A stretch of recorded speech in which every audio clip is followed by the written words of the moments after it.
আচ্ছা, শরিয়ার সাথে প্রচলিত তরিকতের সম্পর্ক কি? মারেফাত বলতে কিছু আছে কি? একজন সুযোগ পেয়ে অনেক প্রশ্ন করেছেন, ইজমা কিয়াস কি? ওরে আল্লাহ, ইজমা কিয়াসের জন্য তো অনেক সেশন লাগবে। ইজমা কিয়াসের প্রশ্নটা আজকে নিচ্ছি না। শরিয়ার সাথে প্রচলিত তরিকতের সম্পর্ক কি? তরিকত মানে পথ। আমরা শরিয়ার অর্থের মধ্যে বলেছিলাম দিন, জীবন ব্যবস্থা, জীবন পদ্ধতি, জীবন পথ। পথ আসলে একটাই, সেটা শরিয়া, আর কোনো তরিকা না, আর কোনো তরিকা না। একটা আয়াত বলেছিলাম না? সূরা আল জাসিয়ার কত নম্বর আয়াত বলেছিলাম? 18 নম্বর আয়াত। জাযাকাল্লাহ। ওয়াকাযালিকা জাআলনাকুম আলা শারিয়াতিন মিনাল আমর।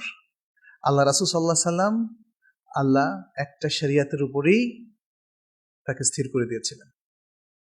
রাসূল সাল্লাল্লাহু আলাইহি সাল্লামকে আল্লাহ তাআলা একটা শরিয়ার উপরে স্থির করে দিয়েছিলেন। স্বয়ং আল্লাহ তাআলা বলছেন এই সূরা আল জাসিয়ার 18 নম্বর আয়াতে, ওয়াকাযালিকা জাআলনাকুম আলা শারিয়াতিন মিনাল আমরি ফাত্তাবি'হা। অতএব এটারই অনুসরণ করো, আর কোনোটার অনুসরণ করা যাবে না।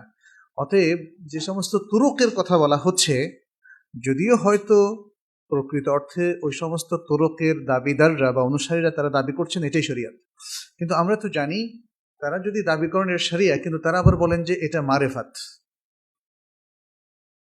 হ্যাঁ, শরিয়াত, হাকিকত, তরিকত, মারেফাত, 4টা ভাগে শরিয়াকে ভাগ করা হয়েছে। এই ভাগটা শুদ্ধ না, আসলে ভাগ একটাই, সেটা কি? শরিয়া। কারণ আল্লাহ তাআলাই এই শরিয়া নির্ধারণ করেছেন এবং সেটাকে একটাই করে দিয়েছেন এবং বলছেন এটাকে অনুসরণ করতে। একদম ক্লিয়ার, আয়াতের বক্তব্যটা এত ক্লিয়ার। এই ধরনের বিভ্রান্তি আমাদের মধ্যে এসেছে আসলে জ্ঞান না থাকার কারণে। আল্লাহ বলছেন ওয়ালা তাত্তাবি আহওয়া আল্লাযিনা লা ইয়ালামুন, যারা জানে না তাদের প্রবৃত্তি অনুসরণ করো না। এই সমস্ত অধিকাংশ তরিকতের লোকেরা তারা কিন্তু শরিয়াতের জ্ঞান রাখে না, বরং শরিয়াতের জ্ঞানকে তারা তুচ্ছ করে, বলে যে এগুলো জাহেরি, এটা বাতিনি, কিছু জানে না।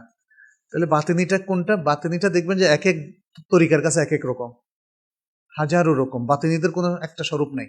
আমাদের শরিয়ার তো আসলে একটা শরিয়া স্বরূপ আছে, আছে না? শরিয়ার স্বরূপটা আমরা কোরআন এবং সুন্নাহর মধ্যে খুঁজে পাই।